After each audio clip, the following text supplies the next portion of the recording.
Добър вечер от студиото в Пловдив. Гледате предизборния дебат на извънпарламентарно представени политически сили. Темата е какви са проблемите в сферите на здравеопазването и на образованието и какви реформи трябва да бъдат направени там. Дебата се излъчва и провежда според регламента на споразумението, подписано от Българската национална телевизия и политическите партии. Той е безплатен за участниците в него. Те ще разполагат с по 5 минути ефирно време, за да развият тезите си. Изпратихме покани за участие в днешния дебат на централите на всички извън парламентарно представени политически сили, но само 11 от тях заявиха участие и в срок изпратиха свой представител за участие в дебата. Днес ще ви ги представя по реда, по който ще участвате и в дебата, е съобразен с жребия, изтеглен от районната избирателна комисия Пловдив град. Дърлис Иван Рамирес, политическа партия Демократична гражданска инициатива. Добър вечер. Добър вечер. Костадин Маджаров, коалиция от партии Горда България. Добър вечер. Нина Николова, коалиция от партии Българска пролет. Добър вечер. Добър вечер. Мария Герджикова, политическа партия Партия на българските жени. Добър вечер. Добър вечер. Иво Инчов, коалиция от партии Гражданска листа Модерна България. Добър вечер. Празник. Благодаря. Павел Иванов, политическа партия Съюз на комунистите в България. Добър вечер. Честит ден на победата. Жорж Ганчев, политическа партия Национално патриотично обединение. Божидар Томалевски, политическа партия Другата България. Добър вечер. Георги Колковски, политическа партия Глас народен. Добър вечер. Александър Христов, политическа партия Български земеделски народен съюз. Добър вечер. Иван Милов, политическа партия Нова алтернатива. Добър вечер. И вас. И тъй като времето е ограничено, предлагам да започнем направо. Публична тайна е всъщност, че българина смята, че трябва да плати допълнително повече, за да получи добро здравеопазване, за да получи нормално здравеопазване.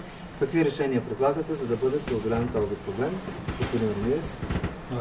Аз предпочитам да започна с проблемите в образователната система, защото всъщност... За тях ще говорим след малко във втората част на дискусията. Нека сега първо говорим в първите няколко минути за понеже проблемите излизат именно от там, тъй като не се дава възможност хората да получат необходимата информация и знания, в което да се приложи в здравеопазването.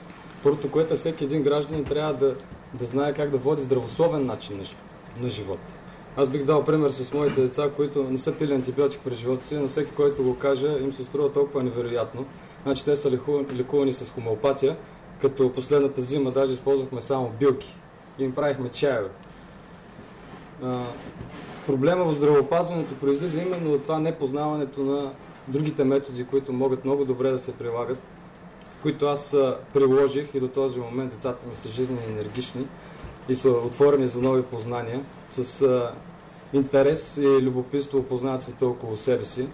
Та затова при мен здравеопазването не е на такъв дневен ред. По-скоро ние ходим на лекар, колкото за да се консултираме. Добре, за хората, които ще ви изберат, проблемите на здравеопазването са на дневен ред. Да, проблемите очакват у вас някакво решаване на тези проблеми, ако влезете в парламента. Да, проблемите какви проблеми ще формулирате и какви решения предлагате? Проблемите са, че здравеопазването има такива, но аз започнах именно в тази посока да говоря за това, че трябва да се обърне внимание на съществуващите методи, които могат да дадат възможност хората да живеят здравословно. Съществуващото здравеопазване се концентрира на временното отстраняване на симптомите на дадена болест. Значи, хората боледуват, понеже са подложени на много голям психически стрес, било то безработни или работни, тъй като ние знаем, че в България условията са доста тежки за живот, дори за хора, които работят, дори в семейства, в които двама от членовете на семейството работят. И оттам произлизат много от проблемите. Също така, непознаването на основни умения във водене на разговори, на комуникация между хората, което допълнително натоварва психически хората и води до психически отклонения. Нека да ви остане време да участвате и по-нататък в дискусията. Господин Маджаров, вие какви проблеми ще формулирате или ще потърсите решение в алтернативната медицина? Аз не знам за кого повече ми е жал. За лекарите, които живеят неразбирани от обществото и имат усещането, че всички ги презират, или от тяхните пациенти, които просто си умират. И това, което първо трябва да направим, е да започнем постепенна и упорита борба за премахването на чиновничеството от лекарите. те имат много висша цел. И тази висша цел е спасяването на човешкия живот и поддържането на човешкото здраве. А ние се умяхме за толкова години да ги превърнем в чиновници, които и даже ако всеки от вас, който е ходил на лекар, си спомни, го посрещат с химикалките, с списъците и започват да описват едни неща. Единственото, което така не знам защо го няма, е да ударят и печата и да кажат за гробищата. Това ли е големия проблем на здравеопазването? Там се започва. Колегата преди малко каза, ще добавя точната формулировка. Нашето здравеопазване е констативно. Тоест лекарите констатират, че има такова и такова заболяване. След това се влиза в лапите на монополите. Това са тези, които произвеждат лекарства. И забележете, че едни и същи лекарства се сменят имената и стават все по-скъпи и по-скъпи. Какъв е контрол на държавата, който трябва да го има и тези неща да ги ограничава и тази лъжа, в която съществуват и лекарите, и пациентите да изчезне? Това е. Госпожо Николова? Аз мисля, че съгласен съм с много неща, които казаха господин Маджаров и господин Рамирес, но проблема при нас е, Българска пролет има една цялостна концепция за промяна в здравеопазването, защото това, което се случва, е направо геноцид. Спрямо пациенти и спрямо лекари. И има нужда от една абсолютно радикална реформа в здравеопазването. Съвсем подробна информация могат зрителите ни да намерят на сайта на Българска пролет, но в няколко стъпки. Здравна карта на България, за която се говори от няколко години. Тази здравна карта ще ни даде наистина добра представа в кой район какви болници лечебни заведения са необходими. Ако наистина има ние станахме свидетели на едни опити за закриване на болнични заведения, протести от страна на хората, защото по Конституция ние имаме право на здравеопазване, всеки един от нас, без да се предлага алтернатива. След като се направи такава здравна карта, ние ще имаме ясна представа къде, какви заведения са нужни.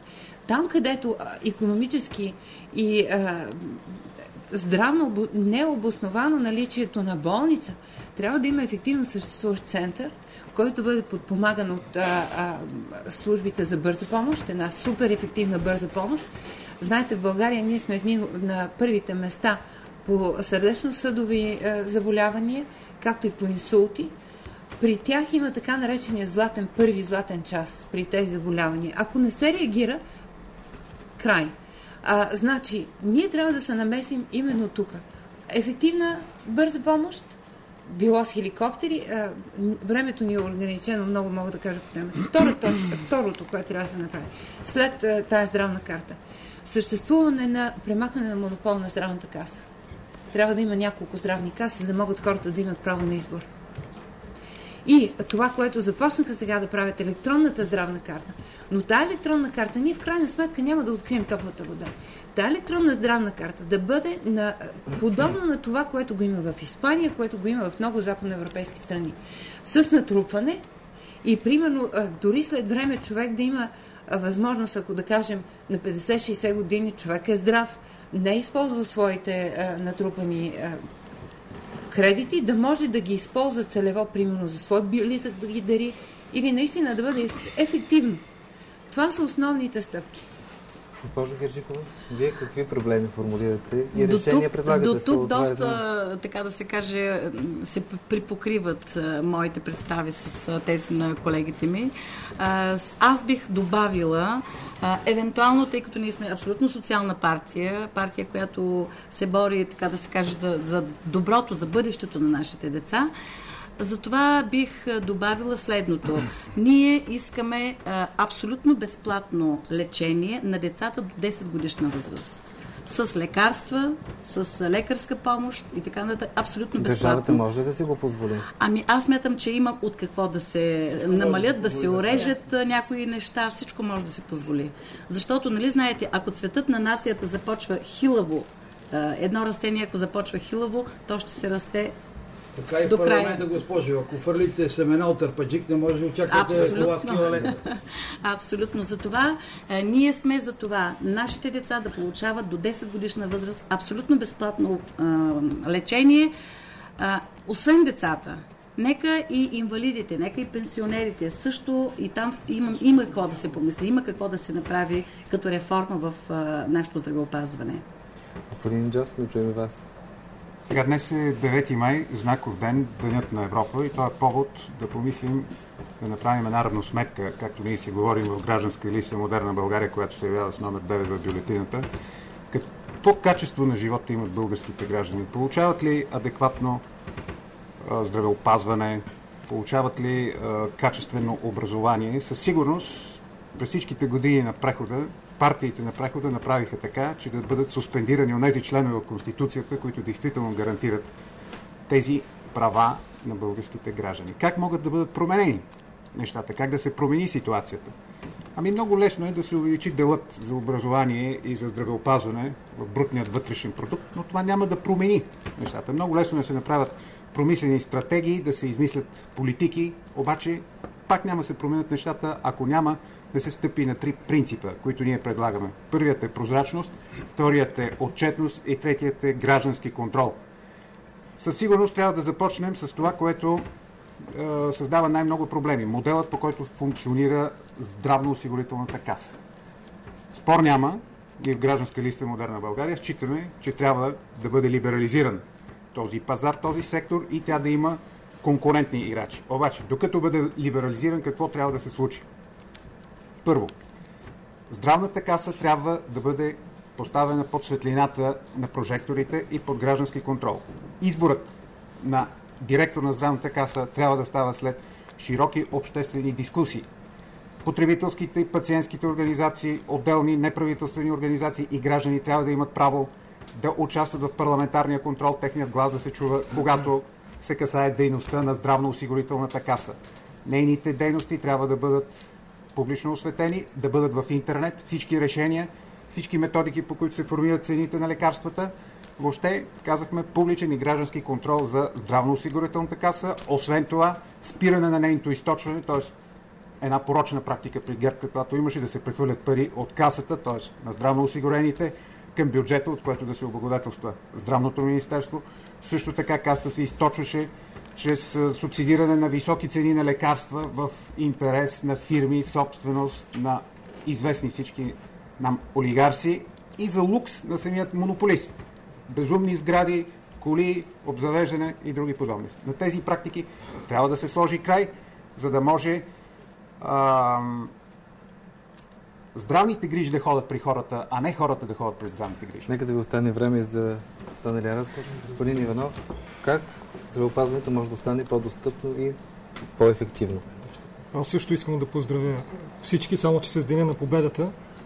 Една победа извоювана с много кръв, една победа, която показва, че единствено силна комунистическа партия начало на населението може да смачка бутуша фашистския на капитализма.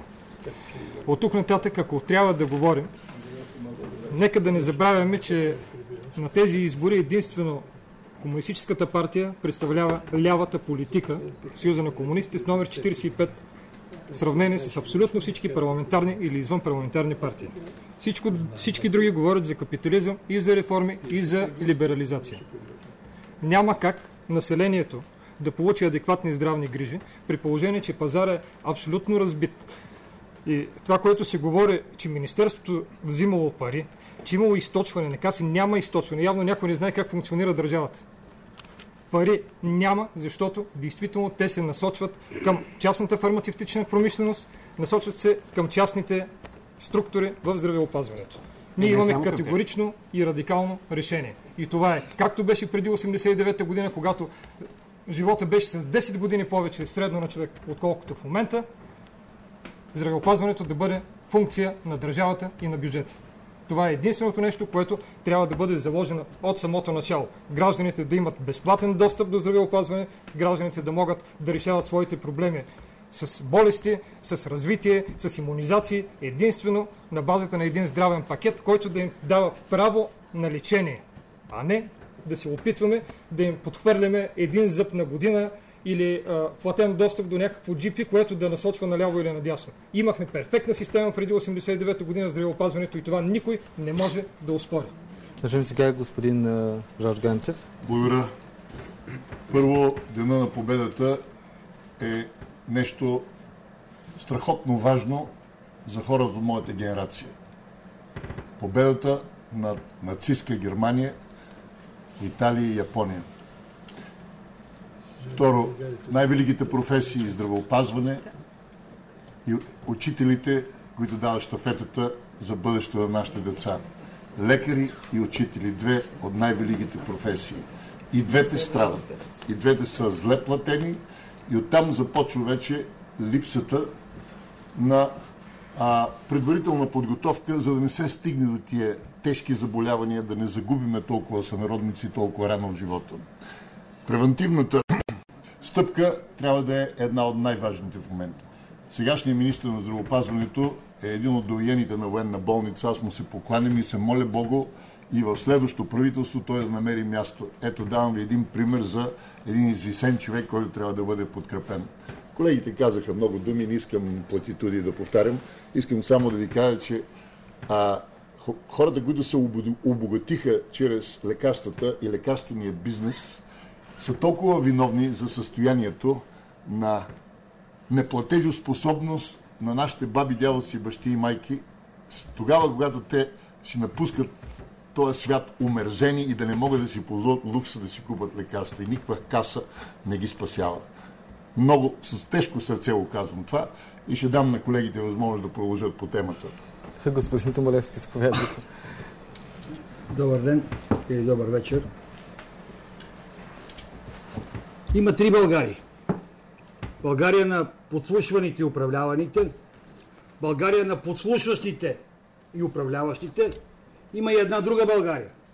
Тези, които не искат да бъдат подслушвани и управлявани по този начин. Тя е регистрирана с номер 29 в интегралната бюлетина. Не е необходимо да бъдеш лекар или учител, за да разбереш, че в тази България всичко е сбъркано. Ето за това нашите тези, нашите цели са да има друго образование, друго здравеопазване, друго отношение към хората и най-важно, друга бизнес среда. Какъв е проблем? Проблема е монопола, дами и господа. Политическия монопол. А всичко е функция на политическия монопол. Лошото здравеопазване. То е монопол. Какво е решението? Демонополизиране на здравната услуга. Парите отиват единствено и само за здраве и отиват с пациента, а не пациента да бяга по някакви клинични пътеки, като бягане с препятствия и не се знае докъде стига. Това е един от основните проблеми. Монопола. Справим ли се с политическия монопол? Сега, единствено и заедно. Тогава ще решим проблема на неговата функция. Как можем да се справим? Аз ви казах, един от основните проблеми. Трябва да бъде демонополизирана здравната услуга. Основен. Оттам нататък нещата се ослачват. Извинявам се. Мисля, че това за демонополизацията го има във всичките ни платформи, между другото. И добре да се обединим около нещо. Абсолютно. Това, което казаха колегите, е вярно. Казаха за храната. Сега аз ще попитам. Хората могат да се позволят, но по-голямата част не могат да се позволят такава здравословна храна. Какво да правят те тогава? Значи трябва да се ославят на болници. Услугата за тях също е скъпа. Значи вие бяхте, може да не сте били, но сте слушали в Смолян, когато беше господин Бареков, нашите проблеми, които са там. Ние нямаме болници. Защо? Защото няма контрол. Болницата източена. Да попитаме, парите ги няма. Все пак трябва да има някакво виновно лице. Има ли осъдено? Няма. Докато продължава един такъв процес, болници няма да има. Наши пациенти пътуват 100 км, за да получат медицинска помощ. Ето, това е контрол на всяко ниво. Не само върху монопола на лекарствата, но и върху самите болници. Една реплика само. Господин Тотев, кмета на ГЕРБ, закри белодробната болница в Пловдив. Срам, след малко се поговорим. Позор, престъпление да си ходи. Бържи. Аматьори не ни трябва. Всички сме против политическия монопол. След малко ще поговорим и за белодробна болница, защото това е изключително пловдивска тема. Господин Христов, да чуем вашите първи думи все пак. Ние в БЗНС сме абсолютно убедени, че трябва да има реформа в здравната система. Дълбока реформа.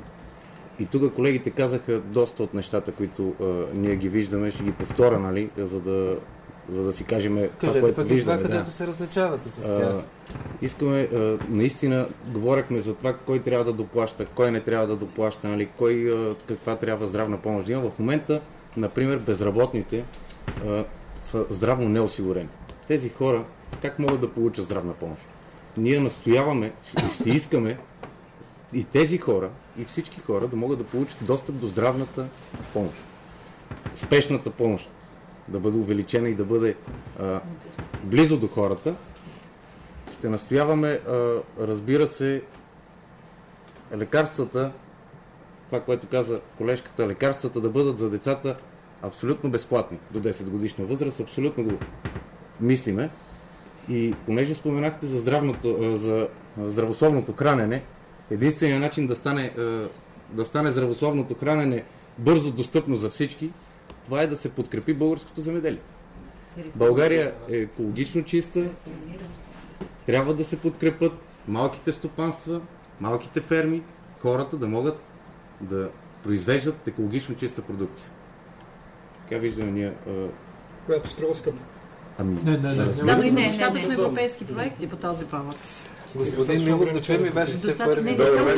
Стана е много приятно да чух хората, които сме тук, колегите, които сме се събрали, да говорим в една посока, която е основно дефинира следното нещо. Българското здравеопазване е в колапс. Факт, който всички до един тук днес сега го преповтаряме за антипът.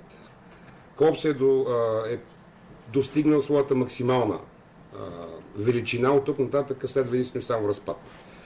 Системата на здравното осигуряване, системата на здравеопазване трябва да се рестартира и то се рестартира изосновно. В противен случай това, което ни очаква, няма да е добро за България, определено. Просто причина, че българите все по-малко и все по-малко оставаме на нашата българска земя. Това, което предлагаме ние от нова алтернатива, е много простичко нещо. Здравната система на първо место да се ориентира конкретно към пациента и към неговите специфични нужди, а не да говорим по принцип за пътеки, които са много широко спектърни. Пътеки, които служат определени икономически интереси. Няма да навлизаме в подробности, знаете, за кардиологията, без да обиждам прекрасните кардиолози, които имаме. На второ место, тук говорите за демонополизиране на здравната каса. Аз ще кажа деполитизиране на здравната каса. Защото в момента здравната каса се използва от всяка една политическа сила, включително от тази, която се взима на месец февруари, за да си оправя сметките, които тя объркала. Тази здравна каса трябва да бъде в полза на народа, да бъде деполитизирана и демонополизирана. В противен случай нещата ще забият още повече. Не може, няма как един местен васал, пловдивския кмет, при положение, че град Пловдив е града с най-много туберкулозно болни, изследване, да си позволи да закрие пловдивската болница. Абсурд. Това е една от абсурдите, които се случва в тази държава. То е закривано, тя се пребазира в университетската болница. За нас също едно от нещата, което е основно излегнало в нашата програма, това е да се върнат лекарските кабинети и зъболекарски кабинети вътре в училищата. Защото оттам започват проблемите. Защо никой не погледне как нас на времето на всеки 2 месеца ни преглеждаха, как се грижиха за нас. В момента децата, за да ги закараш на тъй наречен още практикуваш лекар, трябва да се губиш половин ден. Защото пред него си на 20 човека. Нещата са объркани войсконно в цялото, още от същността, която е тръгнало да се прави този модел. Или сменяме модела като цяло, рестартираме системата и отпушваме нещата, или България в следващите 50 години няма да има на картата. Ако това искаме, аз не мога да го приема. Искаме за всички вас да чуем сега коментар по темата наистина белодробна болница. Тя е изключително важен проблем за Пловдив. Господин Ганчев каза неговото мнение. Да чуем от вас как трябва да бъде решен този казус и въобще подкрепяте ли решението на общината, което беше направено? Според мен, аз лично отидах, видях болницата в момента си функционира, в нея има пациенти, лекуват се. Двора, който е прекрасен в момента, растенията цъфтат, въздуха е действително чист, едно не си в Пловдив там, не е поддържано. Разходих се, има една огромна купчина с стъкла, разказаха ми, че имало там цех явно за смиване на стъклото. Морга е имало, която е унищожена, има порутени сгради. Това просто показва едно безстопанствено отношение на хората, които са отговаряли за тази болница. Дали те по някакъв начин са замесени, не знам, те сами ще кажат. Добре, подкрепите ли закриването на болницата? В никакъв случай искам да кажа, че това е... болница, защото тя работи тази болница и ние ще успеем да я съхраним. В това съм сигурен. Как ще успеете?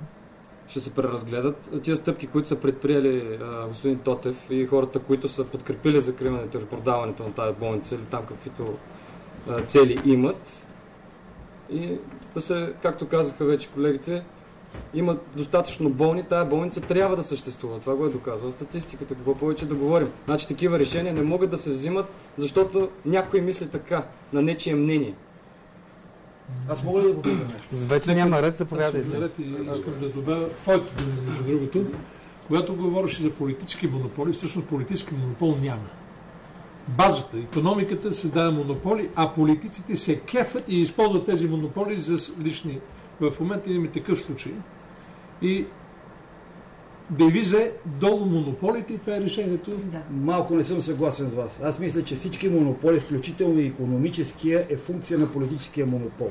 Защото това са именно приближените кръгове. Павка, я моля да се кажи на колегите, че базата определена на настройката е казала в обществознанието с... Няма значение, но и това също е сигурно.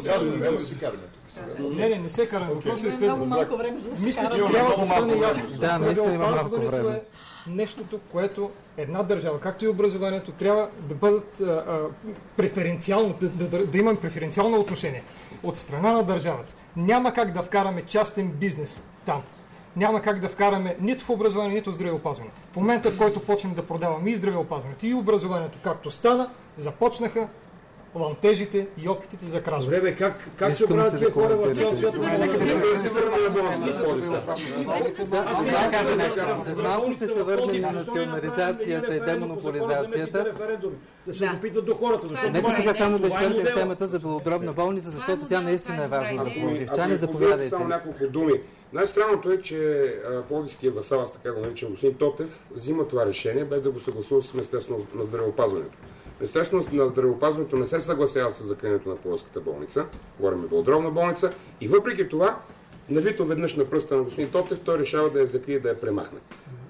Нова алтернатива по никакъв начин. Министерството на здравеопазването отпусна 1 милион лева за създаване на новото отделение в УМБАЛ Свети Георги. Точно така, но първоначално това нещо не е било съгласувано. И реално Министерството на здравеопазването започва да работи постфактум, след като болницата е закрита с това негово решение. Това за нас е абсурд и ние по никакъв начин няма да се съгласиме с това нещо. Решението е мисля от февруари тази година, а болницата започва да се пребазира от миналата година. Има процедурно нарушение, което всъщност е едно от нещата, за което човек може да се хване, ако иска да запази белодробна болница. Българска пролет, безспорно, да се обжалва това решение, местен референдум и оставане на белодробна болница. Значи, във всеки случай, Българска пролет е твърдо за оставане на болницата. Това решение е скандално и то показва докъде водят ходовете на политиците, които не са поставени под граждански контрол. Ако имаше някакво обсъждане, ако господин Тотев се съобразяваше с мнението на хората в Пловдив, на специалистите в Пловдив, най-напред трябваше да има обществено обсъждане, и ние така смятаме от Гражданска листа Модерна България. Ако тогава вече при това обществено обсъждане наделеят аргументите за закриване или за препозициониране на тази болница, това е съвсем друго. Но ако добре, гражданите, като не сте за закриване на болница, как да се реши финансовия дълг, който... Ами вижте, има болници, като тази специфична пловдивска болница, като закритата скандално на практика от ГЕРБ болница в град Девин, в Родопите, и много други болници в малки населени места, които независимо как се финансират, нали, трябва да се правят ревизии в тях, трябва да се търси отговорност, но държавата трябва да им подпомага. Не могат хората да бъдат... Да, целево държавата да може да подкрепя финансиране. Ами трябва да се променят по някакъв начин законите. Темата за белодробна болница ми се иска да чуем. Не могат хората да бъдат лишавани от правото им на здравеопазване, да има за град Девин и в белодробно болните в Пловдив да са второ качество пациенти. Решение на това. А в София и в другите големи градове, управлявани от ГЕРБ, да са първо качество. Колега, понеже ще да ви обясня. Работа на хората от болнично лечение, зад него се крият кръците. Разберете го това нещо. И в момента неговите думи, че трябва да се контролира този процес, е най-важното. Кой контролира? Кое е здравно заведение под контрол? Нито едно. Ами точно за това ние от Модерна България предлагаме да има контрол. На гробище, което вече е късно да върши граждански контрол, а не само на думи да се говори. Ние затова сме друга България, защото сме любители на едни полезни европейски и международни практики. Взимате един швейцарски модел. Ами там, за да прокарате един път от тая страна на квартала до другия, се прави един мини референдум и хората казват, може да копаете или не може да копаете. Ако за Белодробната болница беше направен по закона за обществените референдум, щяха да видят, че не трябва да се закрива. Аз мисля, че това е демократичният начин на вземане на решение. Вие опитвате ли се да се срещнете с кмета на Пловдив по някакъв повод? Да ви кажа, невъзможно е. Невъзможно е. Той си седи заключен и не може човек да се срещне с кмета на Пловдив. Да рекапитулираме това нещо с едно изречение. Политическата воля на ГЕРБ е раздели и владей. Те са влезли всяка клетка на българското общество. Оттам нататък те трябва да си идат, за да има изобщо дебат градивен във всяко едно отношение, включително и в това, което говорим. Да минем на образованието, което е страхотно важно да е има ли България или да е няма. Някой, който не се е изказал за подробна болница. Знаете ни, са от 4 години. Дребнотемието няма в един час време си говорим. БСП, НДСВ, ГЕРБ. Айде стига с политика. Проблемите са дълги. Радвам, че сте тук. Покланям ви се, че толкова много хора искат да работят за България. За мен е музика за ушите ми да ви видя тук. Господин Ганчев, нека сега не сте ги разлахте, така че когато говори и иска да си каже думата човека, той е вашите думи да ги конкретизира и избори партиите, които са виновни за това. Наистина, нека да ни остане време и за темата образование, защото тя не е по-маловажна от темата здравеопазване. Знаете, че и този мандат не успя да приключи с прият закон за предучилищното и училищно образование. Очакваше се много проблеми да бъдат решени от този закон. Вие обаче какви проблеми формулирате в образованието и пак какви решения съответно давате? Така, аз искам да насоча вниманието на зрителите именно и да разшири понятието образование, защото образованието не е само в класната стая, комуникацията между ученик и учител. Образованието е навсякъде. Образованието е семейство, образованието е на улицата.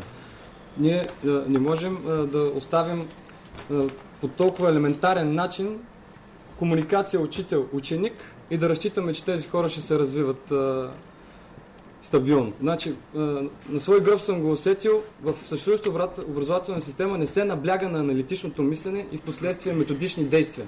Методиките явно са остарели. Аз лично заспивах в часовете по история, при положение, че историята ми е толкова интересна.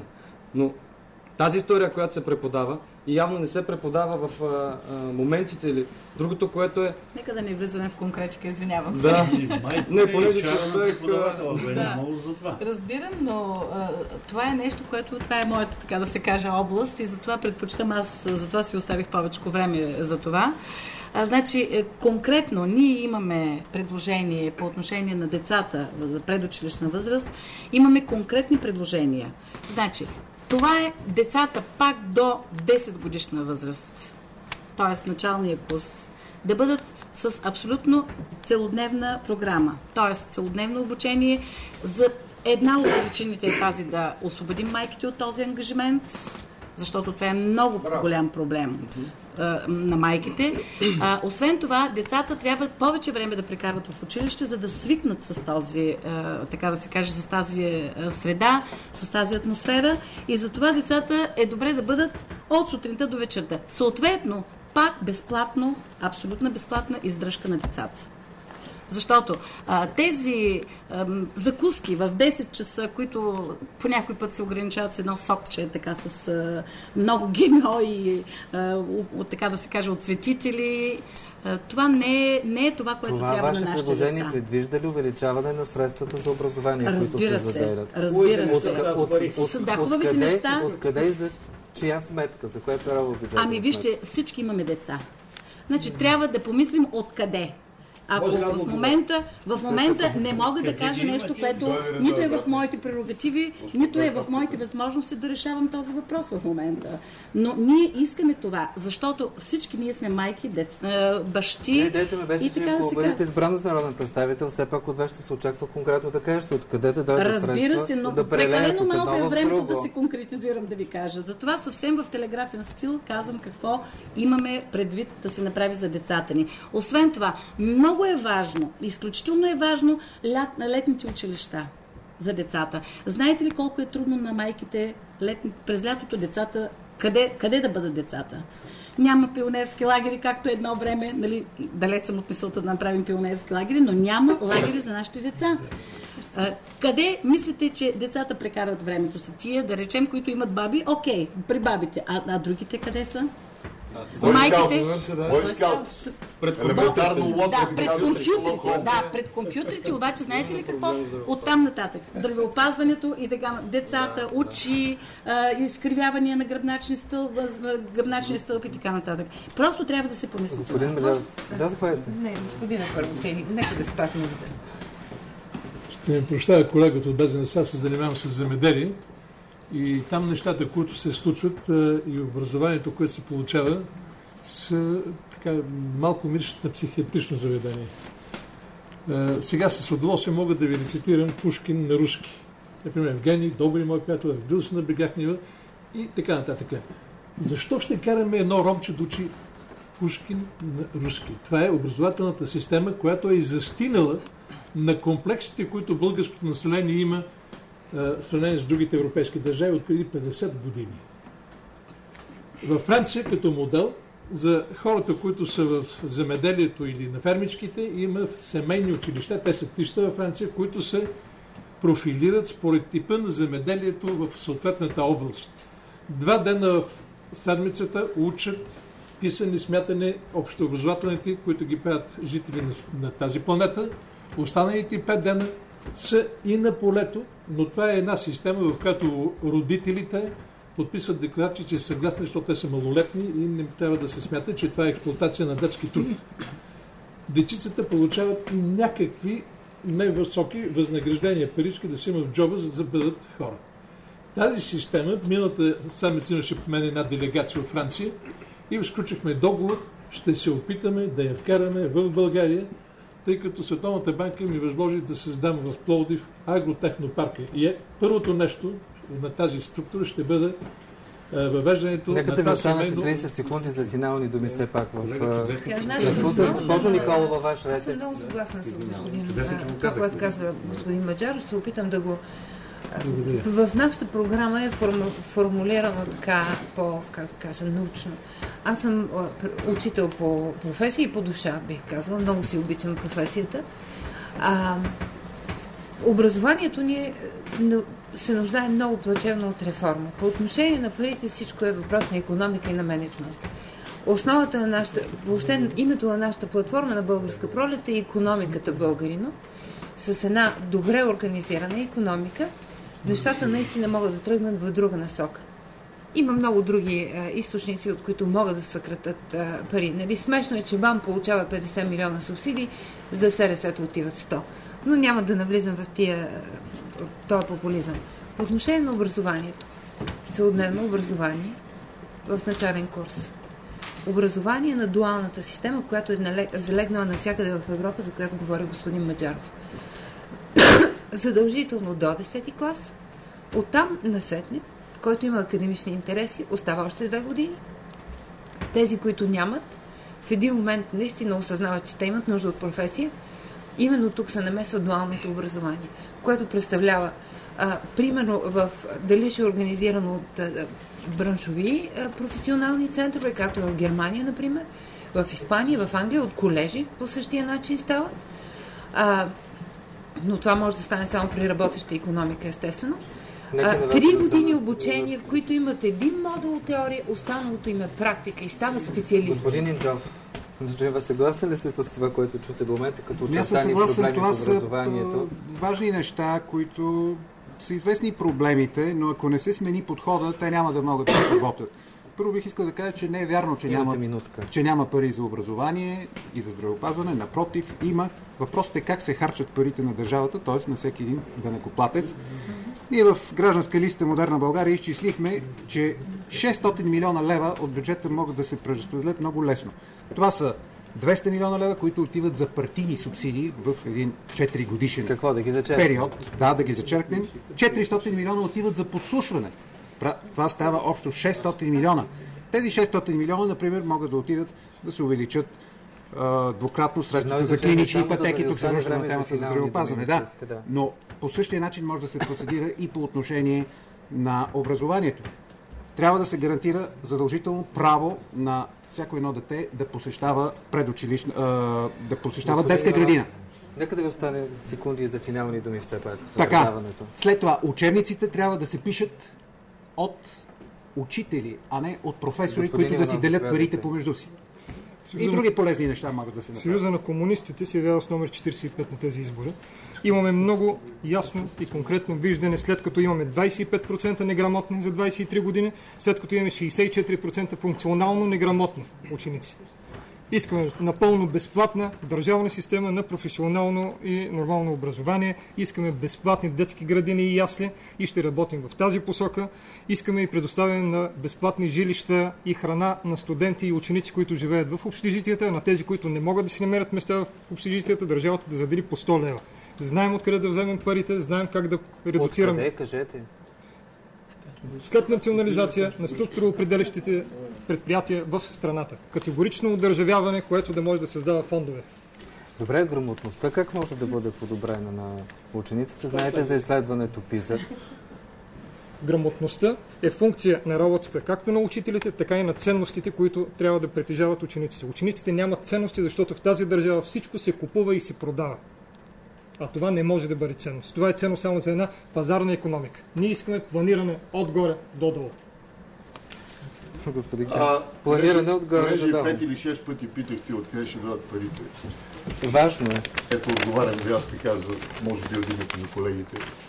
За 5 или 6 пъти им говоря на въпросните аборигени в последните някакво правителство. Вземете един заем от 5 или 6 милиарда и го дайте на населението, за да има потребление. Търсене и предлагането е отворене на работни места, завърта се оборота и имаме национален продукт от 2,5-3%. Толкова елементарно, че ми е просто скучно да обяснявам такова нещо на господа политиците и икономистите там. За образованието, говоря ви от позиция на човек, който е преподавал в Итън, където са първите 500 семейства в света. Бех шеф на спорта в Хилхаус, където са другите 500 семейства. И артист-президенция в Харвард Скул в Лос-Анджелес. От тук. Учителството е най-великата професия. Това е предаването на щафетата на следващите поколения. Това е техните маниери, това е техното мислене, какво четат, какво вкарват вътре, за да може да изкарат после към обществото навънка. И ние се бодалкаме тук 23 години да обиждаме учителите с някакъв хаос във всяка класна стая. Родителите отиват и се карат за най-дребните неща. С този велик човек, да си е посветил живота да учи техните деца. Това е кощунство, това е безидейност, това е безкултурие, това е провал. И от тук, аз съм роден в Пловдив, затова съм дошъл да бъда полезен на моя град. Чувствам се виновен, че не съм го направил 23 години, откак съм се върнал. И затова поне в Пловдив има такива невероятни хора, такива прекрасни деца. Тие само музикантите, които изреда, които са на световно ниво. Оня ден Огнян Видев на световно ниво китарист. Няма една стотинка в джоба да седне едно кафе да пие и казва, ще уча всеко дете на китара, ако някой ме търси. Никой не го търси. Вау! Къде живеем ние? Това е Нека тази да ви планета. останат секунди за финални думи. Господин Томалевски, господин Ганчев сегна темата за учителите. Как могат да бъдат стимулирани българските учители? Другата България, и аз лично питам, знае ли, аз не съм от Пловдив. Знае ли някой от вас какво е нивото на неграмотност в Пловдив? Аз ще ви кажа. Над 45% е нивото на неграмотност в Пловдив. На кога това изследване? И наше изследване. Над 45%. И трябва да ви кажа, че наистина съм много озадачен при положение, че българското образование беше на едно от първите места в световен аспект. В момента ние сме фабрика за златки. Нали, не искам да обидя никой, но и хора, които не знаят коя столица на коя държава е. Знаете, че се говори за енергиен микс, нали? Затова излезаха всичките на протестите. А чували ли сте за образователния микс? Не искам да обиждам никой от учителите. Че уроците на черно са нещо съвсем естествено. Хората ги е страх не само от енергийния, а и от образователния микс. Пари за образование, колкото искат. Само че, вместо да даваме 200 милиона за подслушване, ще дадем 200 милиона на учителите да чуеме какво казват те. В бюджета трябва да има различни приоритети. Бюджетни приоритет. Не ядеме трохите от постната пица на Дяков, а да станем месоядни хора и учителите да получат своето така достойно место в обществото. Защото в момента да си учител въобще дори не е престижно. Въобще не е престижно. За мен това е най-важното. приоритетите в бюджета да бъдат сменени. И за образование трябва да има. Ние от другата България предвиждаме, може да видите така детайлна програма в нашия сайт, който е info@другаtabългария.org, 6% от брутния вътрешен продукт за образование. Това е. Няма ли мощно производство, нищо няма да стане. Господин Коковски. Така, и аз искам да кажа няколко думи, защото всички говорим за деца. А знаете ли вие какъв е дяла на децата спрямо населението в България? Какъв е? 13,8%. И ние се намираме на 7-мо място в света. По най-нисък дял деца. Това е статистика от 2011 година. Така, това го оставяме. Раждаемост. На 13-то място сме в света. Отзад напред. Да, отиваме с 9 промила и половина. Пак 2011 година. Търсим деца. Искам да ги обучаваме. Децата ги няма. Ако обучаваме тогава? И аз това искам да попитам. Къде е ролята на държавата? Къде е генетичната банка? Що се къде е ролята? Въпрос първи. Това предполага, че парите за образование би трябвало да стигат в този случай, след като няма деца, които да бъдат обучавани. Така ли излиза? И отговор на откъде са парите. Те намалят децата и всъщност парите, които за деца пропорционално общават, стават все повече.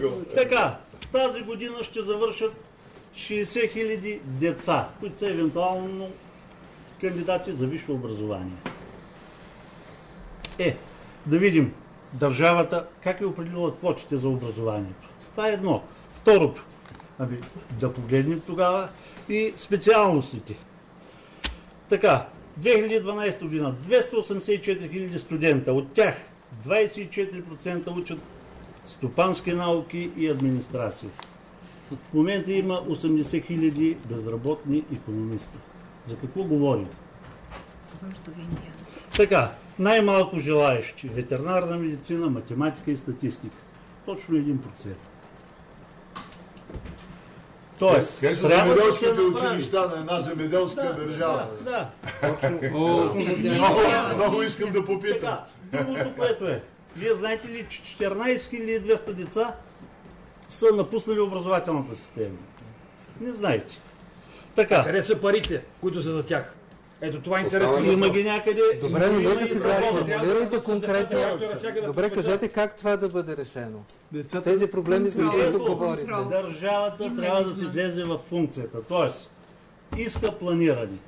Когато седнеш зад една специалност, която ще завърши един млад човек, той за тази специалност трябва да има работно място. Това е първото нещо. Завършват 100 човека египтолози. В Египет ли ще да работят?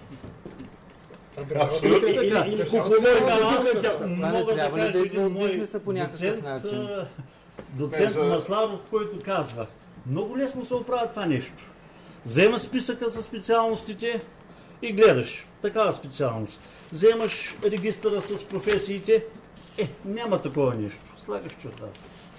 Кажем за модерните технологии. Нека да ви остане време и на вас да вузове за модерни технологии, за младите хора. Без това нямаме бъдеще.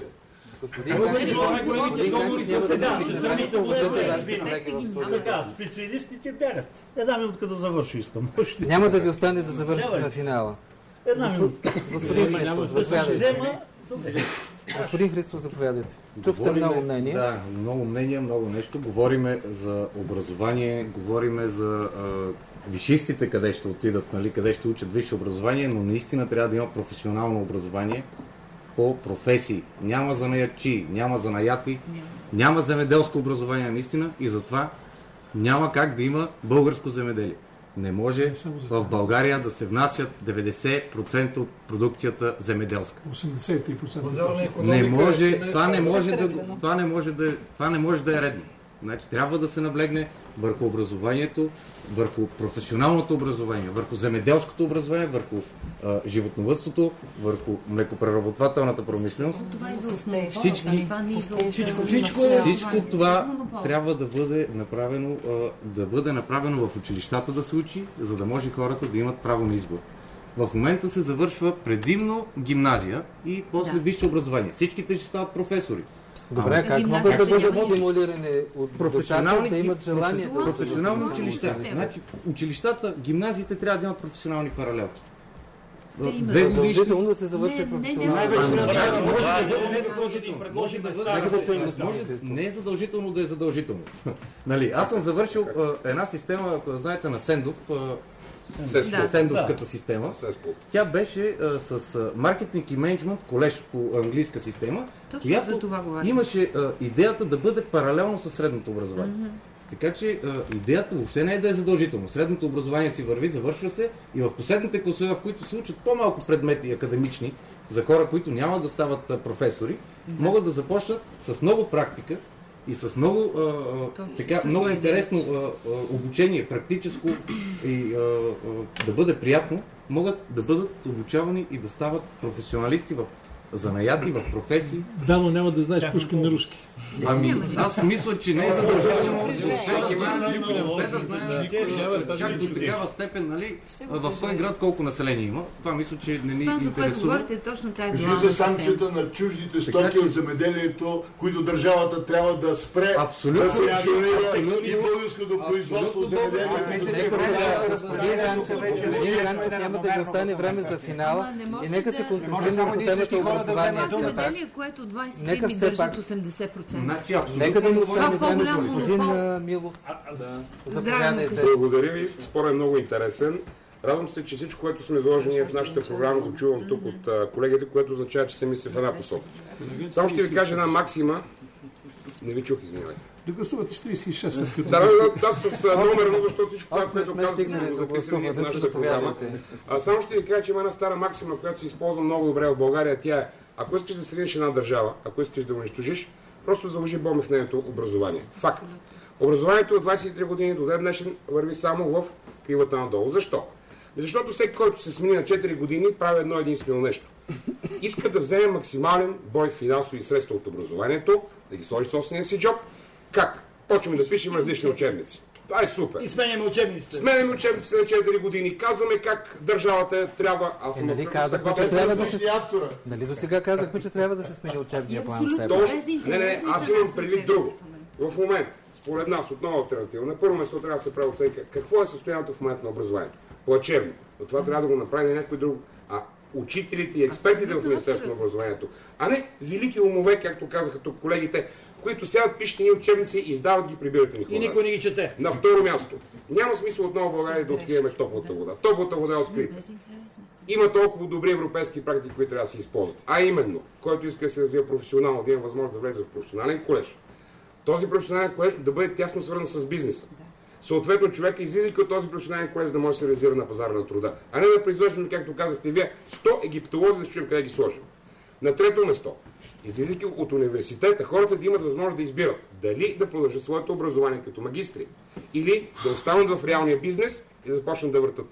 Защото без реален бизнес няма образование, няма здравеопазване, няма отбрана и накрая какво? Купваме кюнците на България и няма България. Така, на финала много алтернатива знае как го направи. За финалните реплики, господин Ганчев. До момента никой от нас не засегна проблема с малцинствените групи и тяхното образование. Няма да толкова време. Сега всеки от вас има по около 30 секунди за последните 2 изречения. Искаме се да кажете конкретни ангажименти. Да, тук е момента да представя моята концепция за създаването на иновативни центрове за развитие, където да се срещнат теоретическите познания с практическите още в ранна възраст на всеки един човек. Където младите хора да не бъдат разделени на класове, а да бъдат ангажирани още в ранна възраст да предават придобитите познания на подрастващите. Значи тук става въпрос за съвсем друг подход в образователната система. И само да представя, понеже не можах да поставя на зрителите, с номер 19 участва. Съжалявам, нямате повече време. Господин Маджаров, 30 секунди по конкретни ангажименти по отношение на образованието. Цифрите, които каза колегата, и много се изкриви една цифра. Това е 80 хиляди, които кандидатстват за висше икономическо образование. Не моля ви, не влизайте в спор, нямаме време за спор. Напротив, похвалям, но искам да ви подчертая, че много по-опасни са онези 300 хиляди, които са завършили са чиновници на България. Вие сещате ли се, че в България чиновническата мафия, чиновническата класа е 300 хиляди човека с висше образование? Госпожо Николова, ще последва. Да, искам само да призова нашите зрители да гласуват с 35, бюлетина 35, българска пролет. Това е движението на младите хора, от които 80% са висшисти, искащи да останат тук, използващи експертното мнение и опита на по-възрастни. Благодаря. Аз искам да призова всички майки с малки деца и с по-големи деца, защото тези майки ще бъдат, така да се каже, облегчени от нашите предложения в политиката, от нашите закони, които ние искаме да въведем за безплатно образование, за безплатна издръжка на децата, за задължителни униформи и просто много неща, които бихме искали също да... Вашите последни думи. В продължение на 3 месеца гражданска листа Модерна България събира подписи за референдум, които да дадат възможност да се въведе механизъм за предсрочно отзоваване на депутати, на кметове и общински съветници.